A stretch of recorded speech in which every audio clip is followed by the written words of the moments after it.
It's Tuesday morning. Welcome to Raise Breakfast. Hashtag, what are you saying? My name is Omotoshola Sharimaki.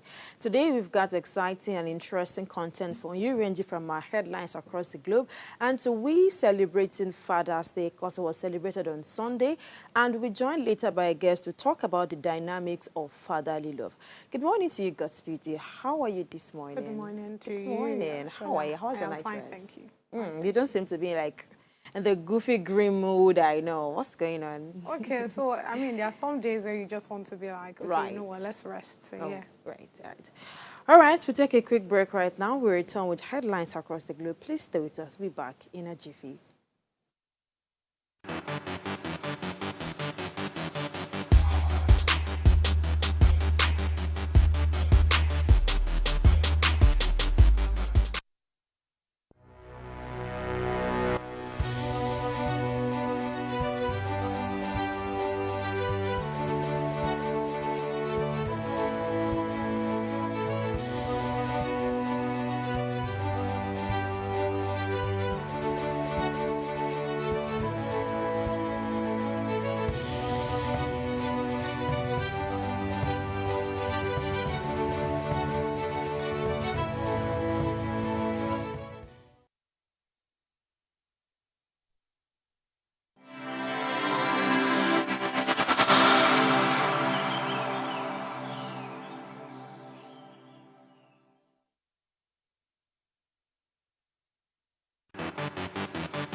You're welcome back. Now let's take a look at pages of today's headline in and outside Nigeria. From the biggest newspaper, like they say, the Punch newspaper, there are lots of stories here popping up.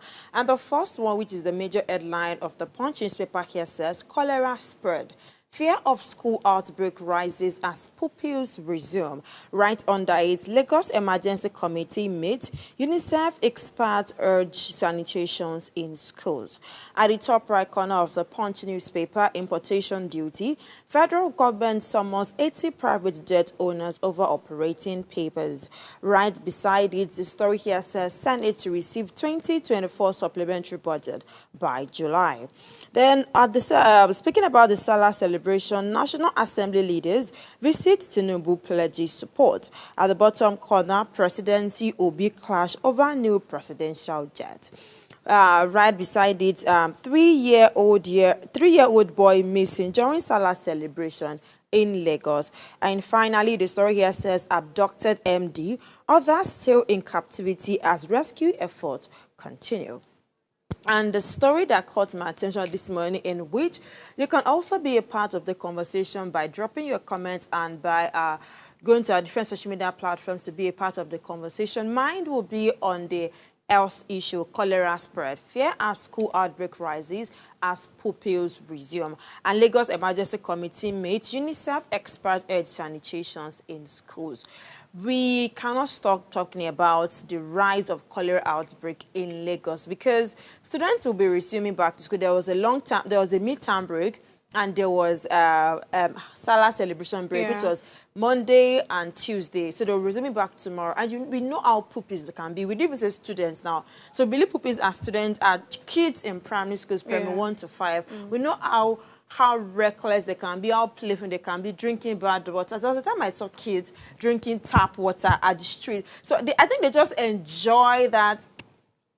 Should I say kids exuberant? Like now, because I want to use to be exuberant.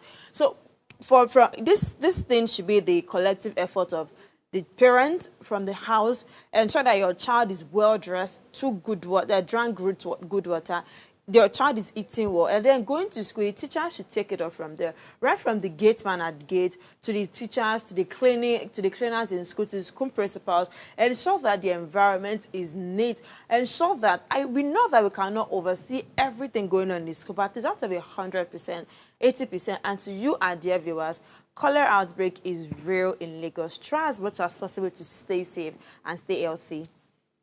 To be honest, it's quite shocking that the next thing we want to start talking about is cholera outbreak. Yes. Honestly, like starting from last week when the whole cholera thing happened, I just keep asking myself like, how can this be like making the headlines? I don't know if you get what I mean. Like growing up, it used to be something that happens. Yeah, I won't say I haven't heard of it before. Definitely, it does happen, but not like to the extent of killing people. To the extent Yes. of, so I think it just takes it back to the government, takes it back to the society, takes it back to the family. Right? We should just make sure that everything put in place is clean. I mean, it's just dirty water. This is like dirty water is like the major cause of this. So I don't know, to be honest. I think it's now time for everybody needs to be intentional on this one, because if you hear the statistics of people that are dead due to cholera, this whole cholera thing, you know it's a lot. And Speaking of, it doesn't need to be taken for granted. yeah, speaking of dirty water, I think Lagos, I don't want to, okay, yes, Lagos, because it's more dominant in Lagos right now. Okay. Food vendors selling by the roadside, selling at eateries, 1-star eatery, 2-star eateries. All you owe your customers right now is good food. We understand that tomatoes is very pricey. Tomatoes are very pricey. We understand that pepper itself, they're very pricey. Yeah. So you might want to cut down on the price of pepper, or maybe cook substandard. Yeah. But at least, even that substandard you're trying to cook, try cook it with good water. At the same time, for those of us, not those of you people, because I'm not a person to always get food outside. I'll prefer to get my food for myself, you know. So what I would say is, you know, be very watchful of the kind of places you buy food from. Yeah. Even the environment alone speaks a lot. Let's not even talk about the person.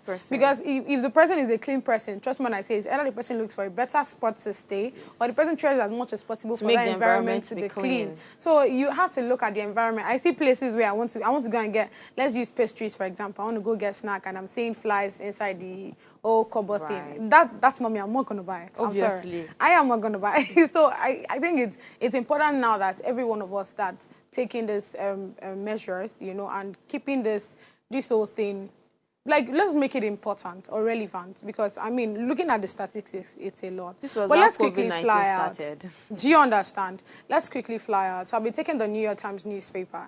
So right side of the newspaper, Gaza Post was tailored for 2 camps, prioritizing aid to United States, fighting to the Israelis. Left side of the newspaper, Chechen units fight for Russia, a sign of shifting ethnic bonds. Next to that, pregnant, addicted, and finally receiving help. Bottom left, New Washington Post leaders tied to past use of stolen data. Beneath that headline is the last headline on the newspaper, and it says, June is the month when hope surge and Olympic dreams die. So the headline that piqued my interest is the headline by the left side of the newspaper that says, Chechen units fight for Russia, a sign of shifting ethnic bonds. So why I picked this as, why I'm interested in this headline is because, first off, they come this the reason why this Chechen, that's the southern part of Russia, the southeastern part of Russia, they come together to say, okay, you know what, let's fight for Russia. Now I am not in support of the fight, right? But it's how they come together. About 120 people volunteered themselves to go on this fight. Now the organizations or the organizers now brought this 120 people together and took them to Kabart so that they can be trained properly. They did 10 days serious training in order for them to be very fit to fight. So this is me just bringing it back to Nigeria. We keep talking about insecurities and all of those. I remember you saying the government have taken some military personnel. Trust me when I say, you see that day you make that statement, I don't know why I can't forget it, right? So they're taking some military personnel to, like, taking them outside the country in order for them to be taken care of and be trained properly. I think it's essential. I think it's now we need it, because if you check the rate at which, let's even leave the health sector a bit, but generally you know that we have a whole lot of security issues in Nigeria and it needs to be taken care of. So yes, that's all I have on the New York Times newspaper. Well, baby steps, one by one, Nigeria will fight insecurity challenges, and one day will be a better country for you and I. Let's take a quick break to bring in our guests. Today, we are going to be talking about fathers. Enough of Mother's Day here and there, enough of mothers' mental health, enough of mothers' love. Let's talk about fatherly love. What does it really entail? Right after the break, we'll be back with our guests. Please be on standby.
Hey lovies, it's your girl, Oni Lawana. Hi, baddies. My name is Gospel Israel.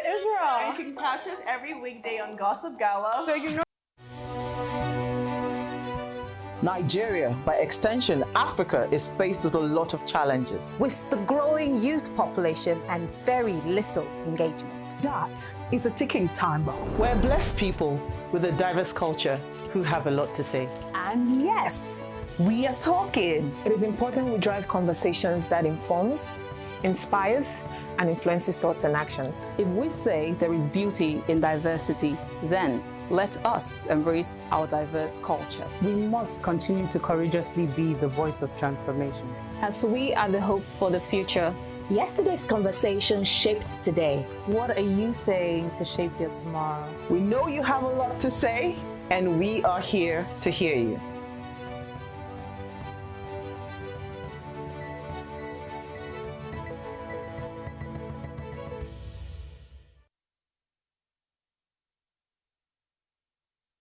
First of all, your lack of sleep is affecting your appetite, okay? Because you not getting enough sleep is actually affecting your hormones, the hormones that, that regulate your appetite, your hunger and satiety.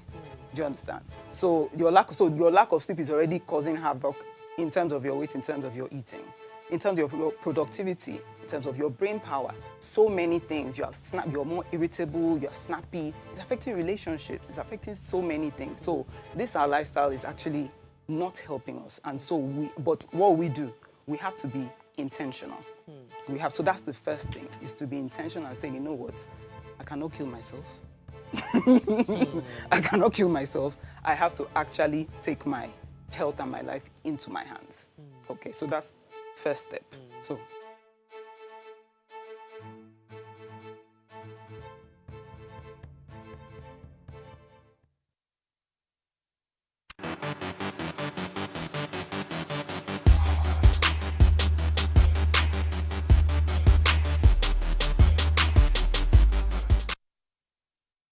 Glad to have you back from that break. Today, we are going to be talking about fatherly love and paternity test. To commemorate the just celebrated or just marked Father's Day on Sunday, 16th June.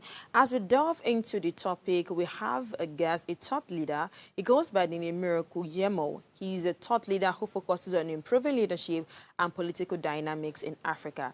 In 2015, he founded Distinct Leadership, a platform that brings people together, that brings global leaders together to discuss critical issues. He also initiated the West African Young Leaders and Professionals Conference in 2021, among many other things he has done. Fathers who are believed to be mentors and leaders of their homes are the focus point of this morning's conversation. Join me as a welcome once again to the studio, Miracle Yemo. Good morning to you. Good morning. Good morning, Miracle. Good morning. Thank you very much for having us. The camera is listening. Thank you. Thank you very much. And I must comment, the beige color is looking awesome on your skin. Yeah. Thank you very much. You're welcome. Thank you. So we're going to be talking about fatherly love and paternity test. When we talk about paternity test right now, DNA issue is all over social media. In fact, it's starting to mess with the mind of a single person. Because unconsciously, they are yet to give birth to a child, but they're already planning to do a DNA test even before the child. And it's that bad. For me, it's really that bad. I want us to talk about Father's Day celebration. Let's start from there. How often do you think our fathers should be celebrated? It's no longer in news that we have Mother's Day celebration every AK Sunday market day or so. It's no longer in news that most of the songs we have are celebrating mothers' success, mothers' victory, even hip-hop artists, in their words, when they are hustling for their mommy, right? So, and it begs for the question, what are the fathers doing? We all know how important a father's love is. So tell us, what do you think about the Father's Day celebration? And were you celebrated at that day? Maybe one or two posting or something. As far because Miracle is a leader, so he has to be celebrated. Okay, I like that. So, okay, this is it here. So anything I'm going to be saying right now, any insight I'm going to be sharing right now is going to be based on personal insight. Love it. Yeah. I'd like to hear. So it's going to be based on personal insight because I believe everyone has different ideologies and different experiences that brings them up. But if you feel like you're going to get something from it, that's fine. So this is how it works here. It's a fatherhood is a responsibility. Yes. And So even if you're celebrated or not celebrated, it is something you still have to take on. And so it's just because women are more of the womb, that's why it looks like they have to go through a whole lot of things to be celebrated oftentimes compared to men. But men, it is inherent. It is inherent. You do it even if it doesn't feel good, even if it feels good. So I think that's the more reason why we don't really have like, oh, the whole celebration thing has to come with fatherhood and all that. But with women, because, you know, women, okay, now with women, it's a very dicey topic here. Women are sort of fragile, you know, in my own opinion. So they have to be celebrated, you know, they're fragile, they're very emotional beings, so they have to be celebrated. Men are also emotional beings. But, you know, the society and tradition naturally has actually built men and fathers in such a way that you have to do what you have to do. You just have to do it.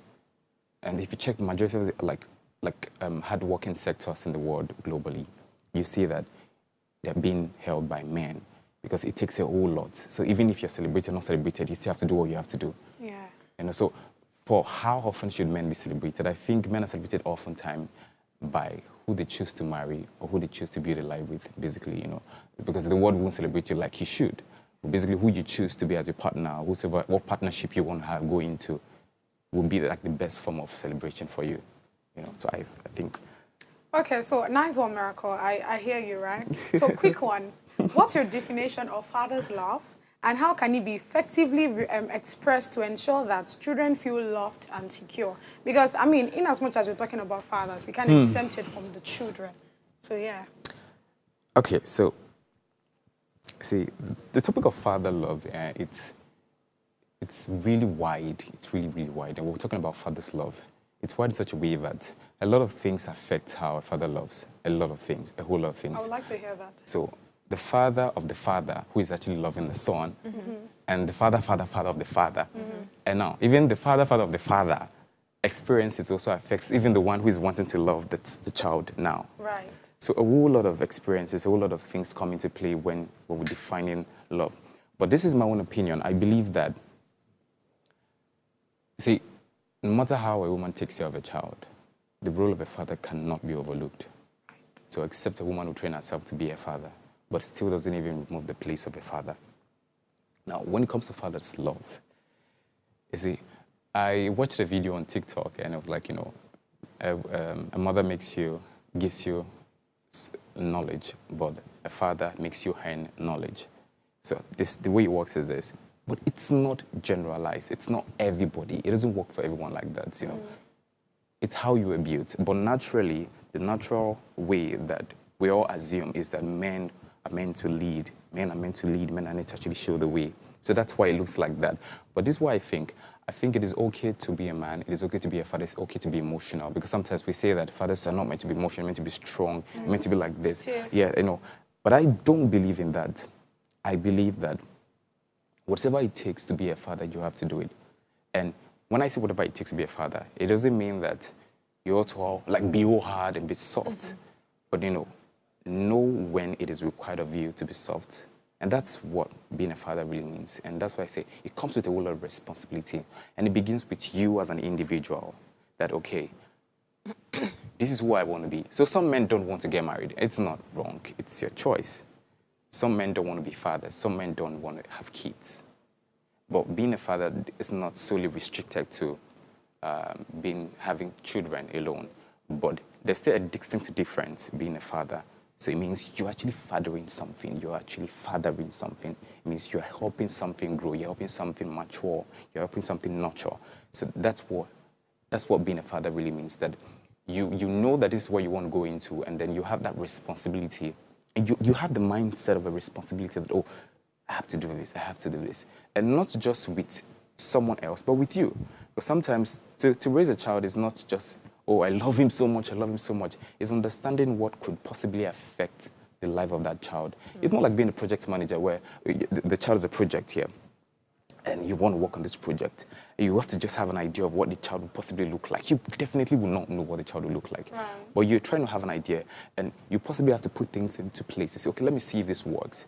And, you know, if the universe sees that, wow, oh, this person is trying, but eventually could even try well, and their child still becomes something else you don't even plan on. You know, so I think fatherhood is a whole of responsibility, but it first begins with you as an individual, learning to like father yourself, and in return you understand those principles and use it on the child. We grew up in Africa, and we know what it means to have a father. Right. To be honest, there is a huge dichotomy between being raised by a father and a mother and being raised by either a single father or a single mother. Oftentimes, it is believed that kids raised from a broken home, or either by the father alone or the mother alone, end up having real-life issues. And when it comes to the relationship market, I'm so sorry to say they are not quite fortunate, because we believe that their childhood is a bit disorganized. As a thought leader, what do you have to say in this regard? Thereafter, we have to watch a video where a lady particularly said she was affected by the same thing, one of our celebrities, right? So I'd like to listen to your point of view about that. So, topics like this, they're always very... So this is what I've learned about leadership here.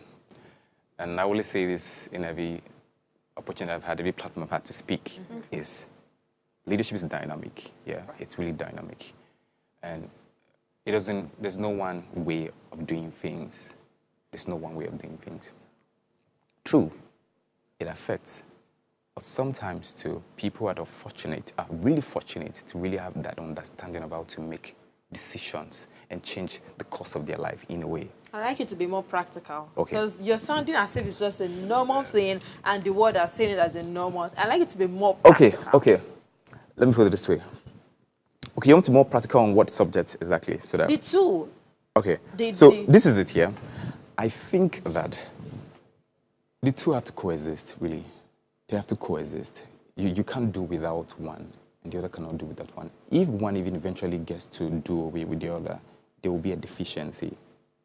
Definitely, that's the truth. There will be a deficiency. But it doesn't mean that the child eventually not becomes something. It's what you eventually want to achieve. As a child or as a single mother? No, or as a single mother and as a single father. Good. So eventually, let's say, so many factors affect people being single. Yeah. But not the one where you tell yourself that, oh, I don't think I like the stress of having to marry. I just want a child, and then that's it. That's your cheating nature, really. It's for me, it's not right. Like, you cannot want to have a child and don't want the child to have a father, because you feel like having to live with a man takes a lot of work. It's a lot of responsibility. It's not possible. But if, let's say, you got married, you had a child, and then your husband died, it's eventually, yes, you're single because your husband is gone.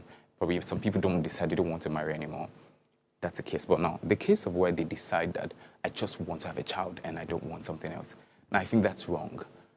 I think people really, sometimes we want to cheat ourselves, and in a way we're creating an imbalance in society just because of your feelings, just because of you're being selfish with what you want. You know, and it's not easy. The truth is, this is not easy. Trying to set up a business is also not easy. Trying to keep up at going to work, it's also not easy. The same comes with being a father or being a mother. Both have their roles in a family. So no matter how it feels hard or it feels emotionally draining that, okay, in the past, some guy has hurt you, or in the past, some woman has hurt you, you just have to open yourself to experiences. So this is what I learned recently. You know, life is difficult. It's really difficult. Yeah. It's tough. It's hard. And sometimes we have fear of things we don't know. And we're trying to run away from it. So in running away from it, we start creating barriers and then strongholds in our minds. So the moment we see, or when something triggers like that part of us, we want to withdraw. But this is what I learned, that, see, life is meant to be lived. No matter how you want, you have an idea, I want to be successful at this age, I want to do this at this age. And life is there, life has to happen to you. It has to happen to you. Life has to happen to you. So this is what I tell people, open up yourself to the experiences of life, honestly speaking. You know what, eventually, when you open yourself to the experiences of life, what happens is this: whatever comes, not that you'll be strong enough to face everything, but you would be optimistic that it will get better, and you would know that things will not last forever. You know, so that's what I believe. So, but eventually, on the child side, I think that some children, I want to use my personal story. Okay, my father's a Muslim. My mom was a Christian, but she's late. But I chose my own faith. Okay. But then, this is why I learned something, that sometimes being a father or being a mother, it's not solely your biological father or biological mom. Yeah. You know. So I stayed with many people. So those experiences staying with people opened up my eyes to actually choose my own life, the life I wanted to live. But eventually, my mom is a Christian, my mom has a different ideology about something else, my dad also has a different ideology about something else. But I had to choose myself. So sometimes I'm saying, sometimes some people are actually fortunate, some people are not fortunate. But in order to actually go by the natural standard of the way the world was created and how it has been from tradition, and in the scriptures in the Bible and the Quran and also other religious books, you say that it's always father and mother, always father and mother. I think that people should try and then make it work. And eventually, if the guy is being abusive or maybe you lost someone, then you decide if you want to stay single. But say, okay. Off your head, I want more like a one-word answer. Okay. Do you think children or kids or young adults that ended up growing up under a single parenthood deserves to be loved by another person? And do you think they turn out being great people? Just more like a one-word answer, yes or no. Polar question. I believe more like a polar, yes. Polar question. You know why you can answer that yes or no? Why? Because your definition of what it means to be great is entirely different from someone's definition of what it means to be great. Right. I think this is what the world actually perceives. Right. You know. So some people, they will think being great means being wealthy. Yes. And some people think being great means being happy. Some people think being great is just having a normal life. I think how greatness is on the wealthy side. Okay, so yes, so is it being wealthy? Is it? No. Oh, okay. Becoming responsible citizens in the society. Honestly, I would tell you the truth for that. There are a lot of stories that a lot of people who didn't grow up, which actually became responsible people, but they had to go through a lot So to are you cover up saying that aspect. it's a 50-50 thing? Depending on the factor that is contributing, that is making it be. So if it's a deliberate choice that you don't want one man to raise your child with you, that's definitely the child will not come out as it should come out, because you're breaking something that is natural. You're breaking natural law. I think, no matter how we create any laws, there are natural laws that you cannot violate. If you violate it, you will see the repercussions and consequences for it. Okay, so let's quickly go to the paternity test, right? Before we do that, let's watch this video from Blessing CEOs as she shared her story about fatherly love. These days, in our place, I'm an Igbo person. I don't know about other culture. For the Igbos that are watching, there's what we call ajuju.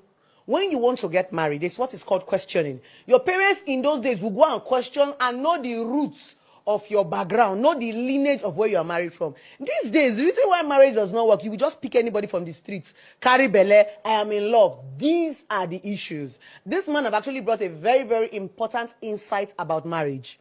Many women are not groomed with love. Many women did not have fatherly love. I'm also going to say this and use myself as an example.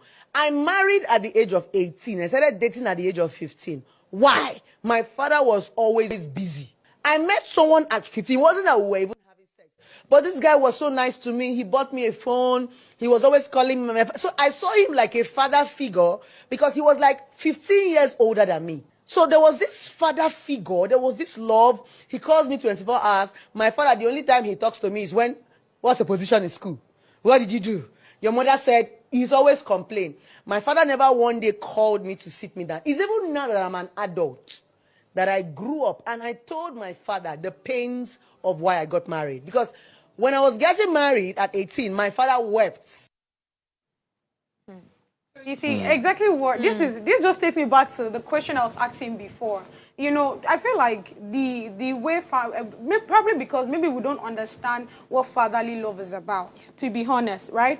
Because I understand the whole men loves differently, men are not, they're not emotional, you can't say it and all of those things, right? But the truth is, as children or as kids or pupils, we're growing up, we are very vulnerable to our parents. And that's why we would always choose our mother over, because they are very passionate. If they are down, they will tell you, you know, if no matter the circumstance, it's easy for you to go and meet your mom, except in some contexts where the woman is now the one taking the manly figure, you know. But I mean, in almost all scenarios, you will always see that it's easy for the parents to meet, it's easy for the children to meet their mom other than their father, because the father is either they are not around or they pay less attention. You know, it's only in cases where probably when they are single fathers, that's when they want to concentrate more, because there's no other person they are giving the duty to. Okay, go on. Okay, so let's do this here. Let's do this. Let's do this real quick. Okay. I'm going to ask both of you. What's love to you? And what love to you? I think love to me is intentional. Okay, let me rephrase the question. What is love from a father to you? What does love from a father to you mean? Oh, please don't go there. That's why we are here in the first place. So you know why? You know what I'm asking? Okay. Sometimes what defines a need is the deficiency. So sometimes when we generalize certain things, we cause confusion. You know. Now, for me, growing up, what I felt I didn't get from my father was the fact that sometimes my father buys apple in the house. You know, poverty, my father buys apple in the house, and then one apple for like 5 people. Oh, wow. So I had not eaten full apple before. So growing up as a child, I always wanted to take that full apple. But when it comes to, my father always checking up on him, and that man was always there. Okay. It was always there. But for me, I didn't really think he really loved me, because I feel like if you really love me, Oga, you will give me one apple. You won't be cutting apple. One apple was a major. You know, one apple. Like, I've not eaten one apple in my life at that time. Okay. Like, I've always wanted an apple. You know, when I see one full apple, I can't buy one full apple. I'm like, God, man, I have one apple. Let me quickly share my story. Exactly. Growing up as a child, I grew up among ladies. So I felt like my father's love was not enough to go around. Right. I felt like there were a lot of children. And you know, our parents have preferences. So I felt like he has exhausted his love on like 1 or 2 of them before it gets to me, to be honest. And I also felt like he compared us too much. It was too pushy. It was, you have to be the 3rd in your class to enter. There was a popular restaurant where I grew up there to enter that place. So when you try to finally be the 1st in your class, it tells you can only get access to the gate of the restaurant. Oh, wow. When you become 1st overall, that's when you'll be able to enter it. So I feel like it was too pushy, and I saw him as, it was constantly comparing us with others. Oh, can't you see this person? Oh, can't you see this person? They scored 250 in their jam. You have 227. You're so dumb. Okay. So I didn't like that. It was real love, but I didn't like the toxic love. I love how my mom would have spoken to me that, okay, you scored to 27, first time jam. That was beautiful. Yes, you wanted to study law, but your law did not go through. At some point in my life, I felt like my father redirected my movement, my life direction. I would have ended up being an international lawyer. Do you understand? Yeah. But it made me study English against my wish, which I ended up liking. But I still felt like he exhausted his love before it got to me. Okay, so let me quickly chip in, right? To be honest here, everyone on this table has their own experience. Right. If I tell you my own. We have to go on a quick break right now. Please let Pamis just hold your story. All right. We'll be back in a short while. Please stay with us. West Breakfast continues in a moment.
If you're just joining us, you've not missed too much, but then you've missed a little bit, but you can still catch up via our social media platforms. We are still talking about fatherly love and paternity tests. This topic is to commemorate the just celebrated Father's Day that happened on Sunday. And now we are diving deeper into the conversation. We are going to be talking about DNA and paternity tests. God's beauty, you were saying something the other time. Oh, okay. So if I'm to add into what you said, like I said, everybody has their different stories, right? So this takes us to, you know, when they'll tell you if you want to get married, you have to read certain kind of books, like probably The Modern Marriage, probably there's so many books, Stages of Marriage, and all of those things that you should read, right? So I feel like when it's time to have children, it's also important that you read those kind of books. There's this book called The 5 Love Languages for Kids or for Children, something around that, by Jerry Chapman. So it's important that you, at least you know how to love your kids. Because trust me when I say, just as we have the 5 love languages, when it comes to, as we have the, what do they call that now? Words of affirmation, this, that. Gifts, Now, acts of service. as you are as a person, I want to say it's because of he was not giving you that thumbs up that, oh, okay, well done, I see what you're doing, good job, you know what, let's do this again, let's try do this, right? But because he's always been very pushy, you now feel like he doesn't love you. So same goes to when it comes to parenting. I feel like in as much as we are making sure that we are getting married to the right person, we should also make sure that we know the needs of our children by reading that. That's what I wanted to. So let me ask you, what is your definition of a fatherly love in stories, not by Oxford Dictionary, like in stories? Okay, so if I'm going to answer that, I want to say, so I feel these books and all these things are good, but whenever we're going to address anything, we should always look at the evolution of time, how things have changed over time. The certain things we complain about today, we're not complained in the past because then there wasn't technology like that. So today, there's technology, there's so much. So people have always said their stories. So someone's going to listen to this and then see my own point of view about why I felt, and then here affects their mindset. So I believe that whatever we read, whatever we take online should act like a guide. And so it's our responsibility as individuals, as parents, or as father and mother to ensure that whatever you see should be as a guide.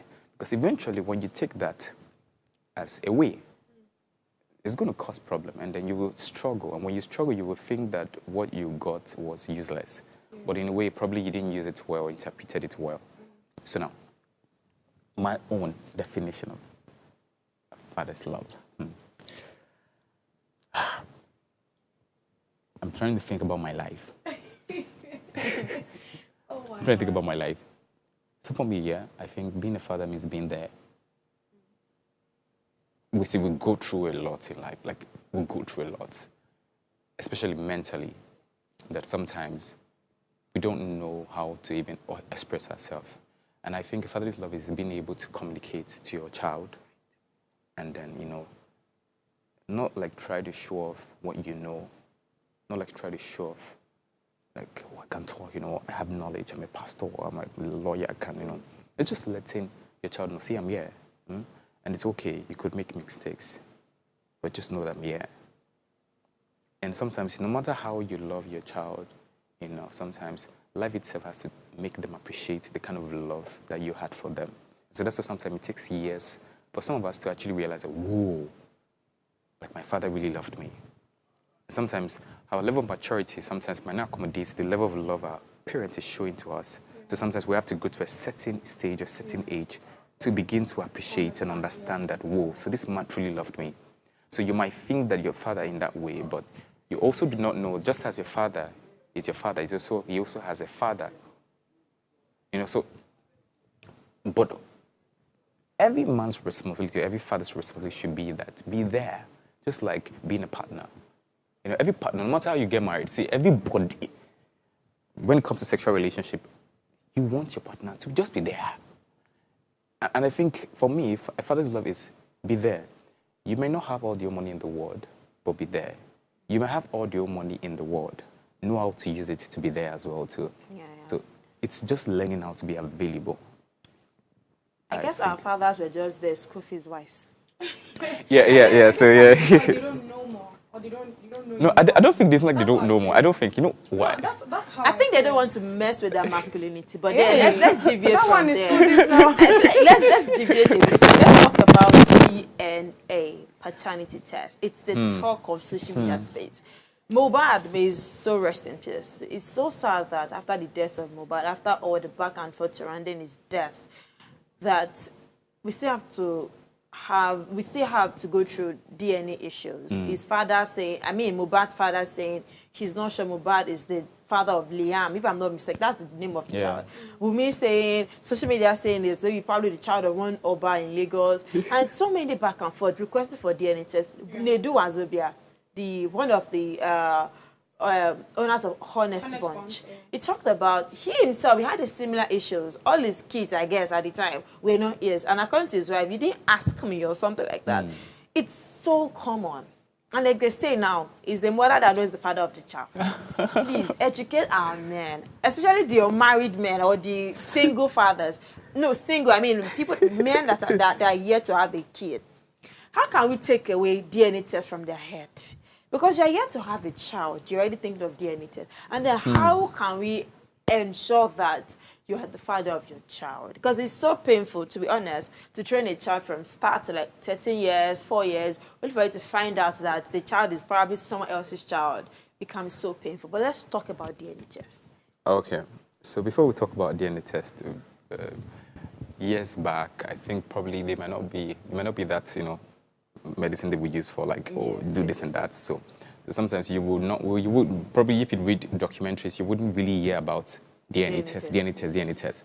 But now we hear about DNA tests, and that's because of the evolution of time. So this is how it works. Yeah.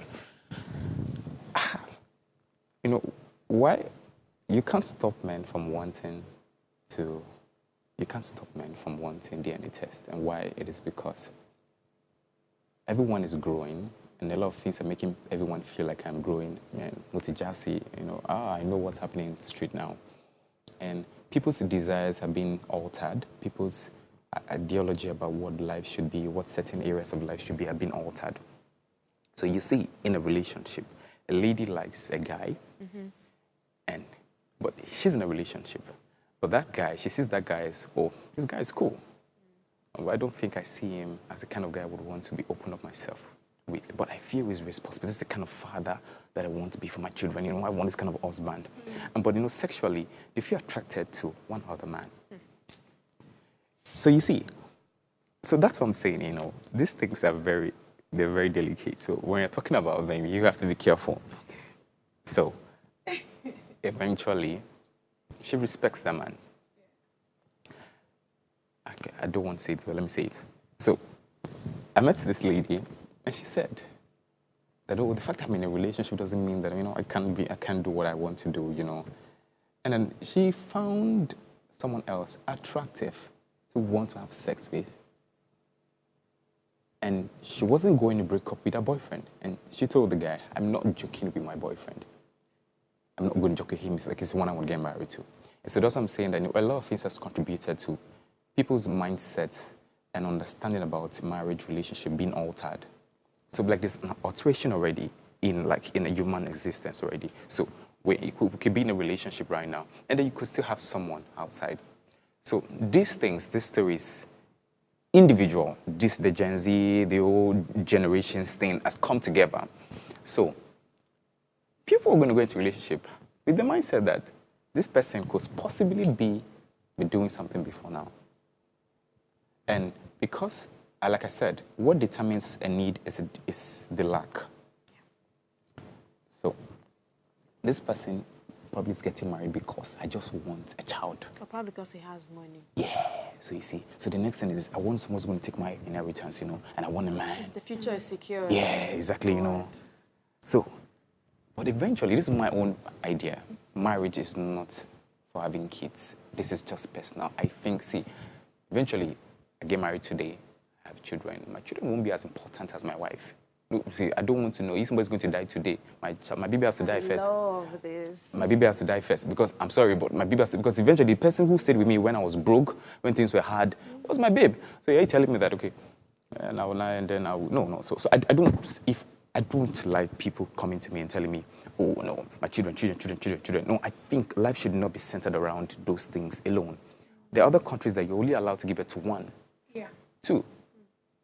There's some other countries, they are too plenty, that they're even saying that please don't be born plenty. And there are other countries that they don't have children, and they're saying please give birth. Not because they want to have kids, but because they want population. Yeah. So the whole idea of having to have kids should really come from a place of what purpose does it serve you? And the purpose should not be so selfish where it only serves you alone. It has to serve both of the people in the relationship. So I believe that you can't stop guys from wanting to do the DNA test. And if you always check it, if you always check the circle of people who talk about the DNA, you will see that they're often from either from the entertainment industry, either from like maybe this nuclear families, but they're always plenty. So they're always suspicious of each other. This guy believes in it. So it's no say. Exactly. So they're always suspicious. So I would say that understand your circle. Yeah.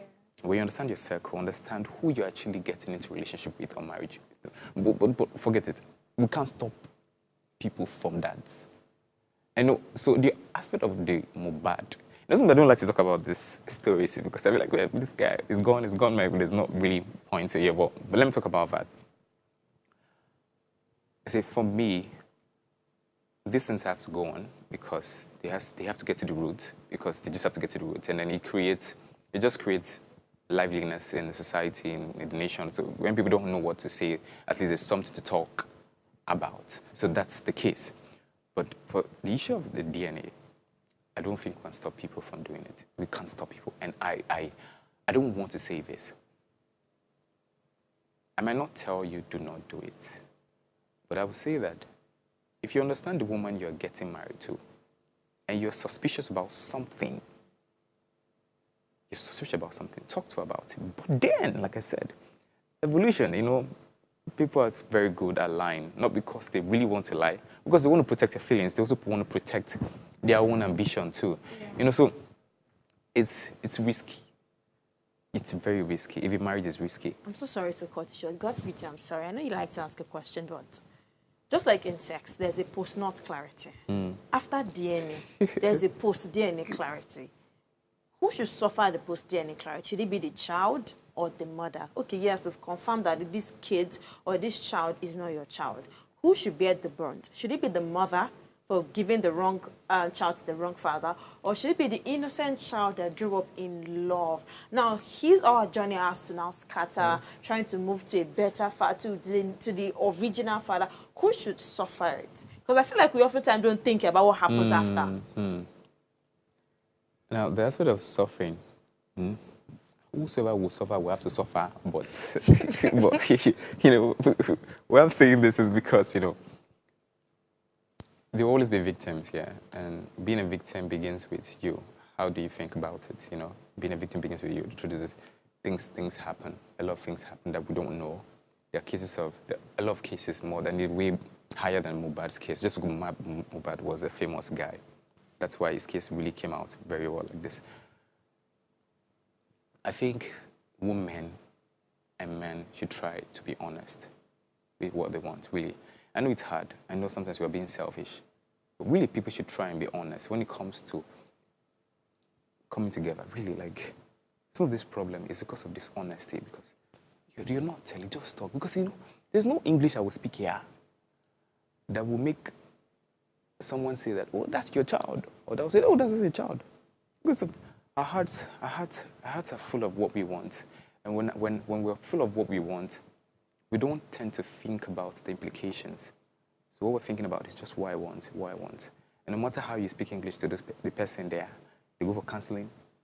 I'm very sure there's some married pastors, imams, that they'll go for counseling 6 months, and they will not still say it. Now, on the aspect of the woman, on the aspect of the man, I think men should sometimes, it's something I learn as well individually, for myself. Don't be so clouded with what you want. Whoever you're dating, let them be themselves. No matter how you really think you want to know them, really, the best way to know people is to let them be themselves. No matter how you want a woman to be in a certain way, during the courtship time, give her the space to be herself. Because in the place of so when you see something wrong about her, you don't have to always say it, not because you can't say it. Because eventually, she gets an idea of what you don't like, and what she does to is she amends her ways and then tries to adjust to what she think you want. Yeah. And in a way, she tries to hide who she truly is because she wants to keep you. So I think that's the thing, yeah. The woman try to be honest. And the man, you know, try to let the woman be herself because eventually... We're wrapping up. Okay, so if I'm to wrap up, right, I want to quickly ask this question. Now, we all know that family is the cornerstone to the society, right? So in this modern parenting, you know of the certain mistakes, but I want to hear your perspective. What are those certain mistakes that you think this modern parents are participating in or they are doing, and how do we address them? I'm trying to think. I'm trying to think. Okay, for me, my experience so far is, you know, people should be honest with what they want. Be very honest with what you want. Really, just try to be honest with what you want. See, people won't say this publicly sometimes, but sometimes I tell you, some pastors, some imams, some religious people want only sex. Some people want children. So be honest with what you want. You know, don't try to allow religion to actually... If you know that what you are desiring is wrong, then you basically have to just be in the religious aspect, and then make sure that you strain yourself to make sure you consecrate yourself, and then let that religion determine your desires. In 10 seconds, how do you think Father's Day should be celebrated? They should be celebrated. How? It's really hard to answer questions like this, you know why? Because it's hard. But this is what I would say, if men should be celebrated, is it should be given the opportunity for them to be themselves and not not do anything. Really, maybe at the workplace, allow them to actually express themselves, allow them to cry if they have to cry. Because I will tell you the truth, my mom died and I could not cry because I felt like, oh no, you have to. So I think men should be celebrated by allowing them to be themselves. You know, if it's just like going somewhere. If your problem is you don't know how to cry, just cry. The problem is you don't know how to talk, just talk, and let the woman or let whoever they're in partnership with, whatever business or anything, let them talk. My parting shot on the show today will be let men be themselves, let women be themselves, let kids be kids. And then I wrote something down for what you said. You said fatherhood is responsibility. It's not about just mobile spam bank. It's not about just having a child somewhere and then you leave the child for 3 years and you go back later to go claim your child. It's not about that. Once again, Miracle Yemo, thank you very much for coming. Thank you so much. Thank you. God's beauty. Thank you very much for... Thank you very much. And you have viewers at home, thank you very much for making it a date with us. Please join us again tomorrow to Friday, 8 a.m. to 9 a.m. Till then, see you tomorrow. Bye for now.